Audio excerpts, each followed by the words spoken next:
السلام عليكم ورحمة الله وبركاته. كسو دوادا هيكس تكنولوجي. magacaygu waa maxamed xirsi. maanta cashirka aan qaadanayno wuxuu ku saabsan yahay paint tool. casharada tutorialka inoo socday ee Adobe Illustrator CS6 cashirkeeni koowaad waxaa soo dhaafnay cashirkeenii eber oo aan kusoo qaadanay introduction amase hordhac. cashirka koowaad waxaan ku baranaynaa paint tool. waa maxay paint tool? siduu u shaqeeyaa? aan soo kiciyo Adobe Illustrator CS6. haddii aad nagu cusub tahay fadlan subscribe saar. haddii aad rabto cashirka markasta inuu kusoo gaaro gambaleelka taabo. marka aan ka hadlayno paint tool waa midkan. halkan ayuu ku jiraa, waa midkan. paint tool gudihiisa waxaa ku jiro dhowr xabo. paint tool,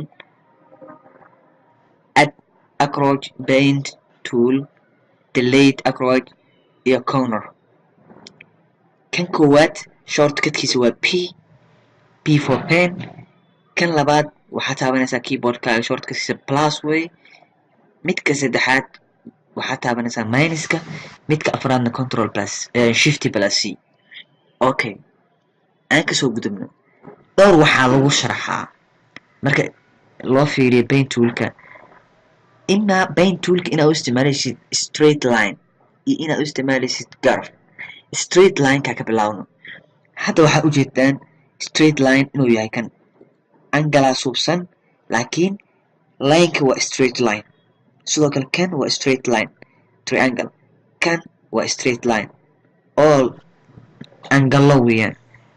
starka sidoo kale sidaa u sameyn kartid markaa isticmaalaysid paint toolka. intaa ku kor sameynayna markaa rabtid inaad sameysid angalka sidaan oo kale ah ama tuurtaas inaad sameysid paint toolka, angalkaasaa ka bilaabaysaa marka koowaad. kadib maxaa isticmaalaya marka haddii aad rabtid inaad toosisid. markaa kan ku dhufatid, haddii linekaas inuu kuu toos aad rabtid shifti aad taabanaysaa. adoo shiftiga haddana haysid kanaad waas taabanaysaa haddana. sidaasuu kugu sawirma. okay, markaa rabtid inaad haddana aad sameysid kan oo kale waa midkan angalka. markaa inta ku dhufatid halkaas baa ku dhufanaysaa, haddana halkaas baa ku dhufanaysaa, haddana geeska halkaas markaa keentid calaamadda way isbedelaysaa. halkaas markaa keentid maxay yeelanaya calaamad oo wareeg ah oo ah ayay yeelanaysaa. yacni waxaa suubinaya waxaa isku xirmaayo triangle-ka isku xirmaayo triangle-ka ayaa isku xirmaayo. okay, kan uumaw asna sidoo kale halkaa ku dhufanaysaa, waa wadaysaa, halkaana ku dhufanaysaa, wadaysaa, halkaasaa ku dhufanaysaa. straight line kana ka ahaado wuu kuu toosaya. halkaas markaa imaytid wuu isku xirmaaya. kan starka sidoo kale halkaas markaa ka bilaabo angalkaana ku dhufanaa, haddana angalkaasaa ku dhufanaa. aad u fududahay in straight line lagu suubiyo paint toolka.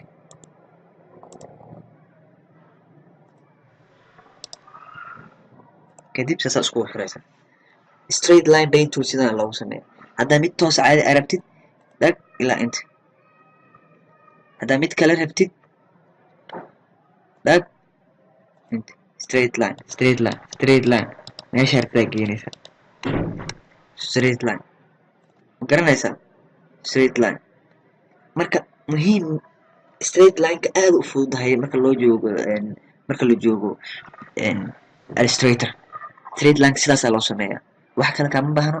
haddii aad u baahatid straight linekan waa straight aad u fududahay inaad sawirtid. qaybta labaad ugu muhiimsan straight lineka oo ayadana sidoo kale ku xigto waxaa weeyaan oo lagu suubiyo paint toolka waa qayb la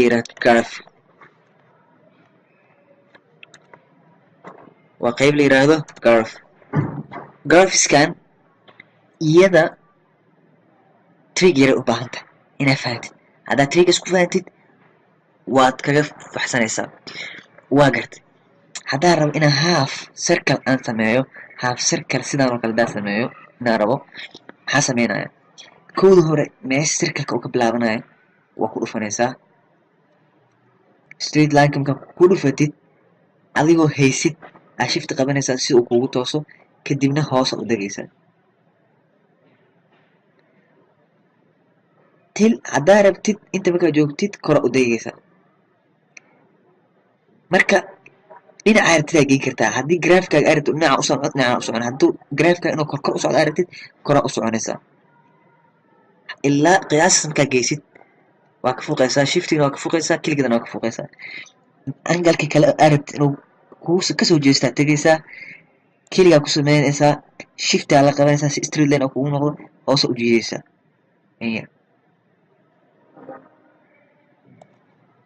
waa gartay qaybtan hoose oo kalarka iska qarinaya kadib marka si fiican u fiirisid si fiican markaa u fiirisid waxaa ujeedaa meeshan inuu yeeshay qayb oo qalooc inuu ku jiro oo macnaha angalka ka qaloocan yahay siday ku toosinayaan waxaa ku toosinaysaa inaad inta tagtid meesha aad paint tool kasoo dooratid aad soo dooratid convert aad soo dooratid ama meesha shift plus c aad soo dhahayd kadib markuu sidaa kugu soo noqdo aad qabatid halkaas angalkaas kelig adoo ku haysid hoos u dejisid wax yar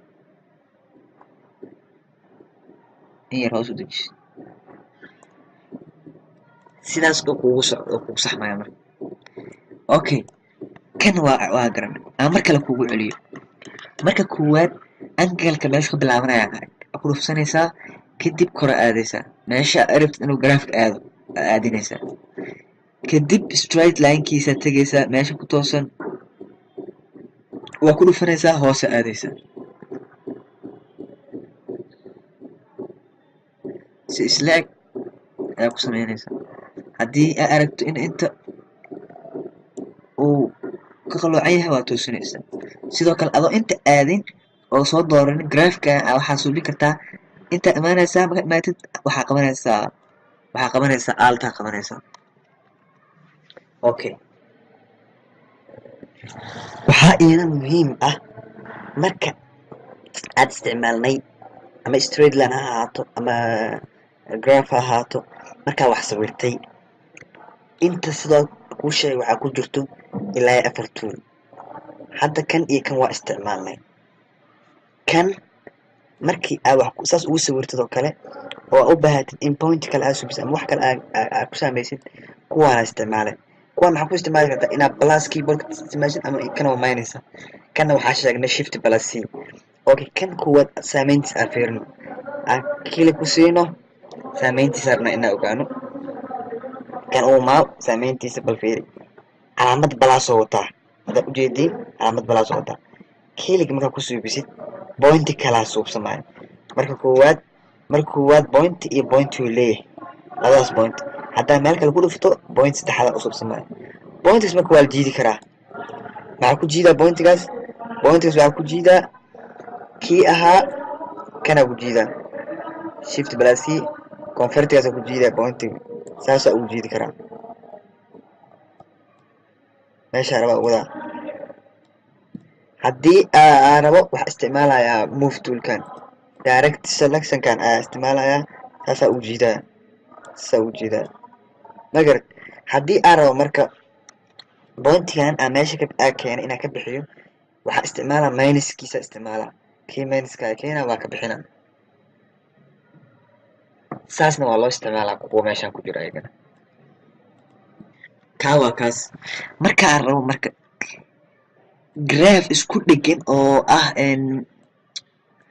sidaan oo kale ah markaan rabo inaan sameeyo oo garfa ah oo aan kusoo paint toolkayga maxaa isticmaalaya waxaa isticmaalaya kii hore qaybtaa kasoo binaysa camalaa isticmaalaysaa kilig markaad samaysid kor aadaysaa haddana intaa imaanaysaa kilig hoose aadaysaa intas markaa haysid angalka kale aad tagaysaa isna kilig ayaa sameynaysaa kor aadaysaa taas oo paint toolka illustratorka markaa joogtid saasaa loo sameeyaa wareega c oo kale markaa rabtid inaad samaysid xarafka c yacni waa kan half circle oo hoos oo kor oo gees u jeeda waaye click markaad ku siisid geeskaan u jeedaysaa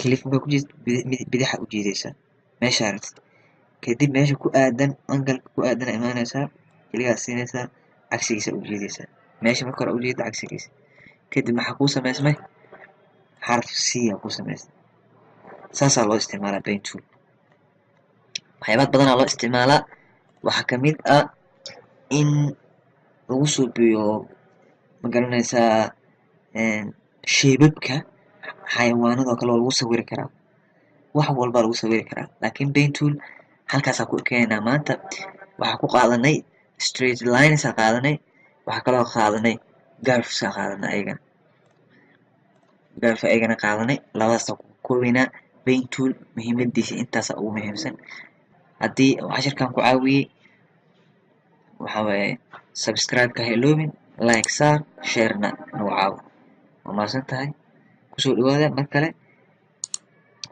channelka Higgs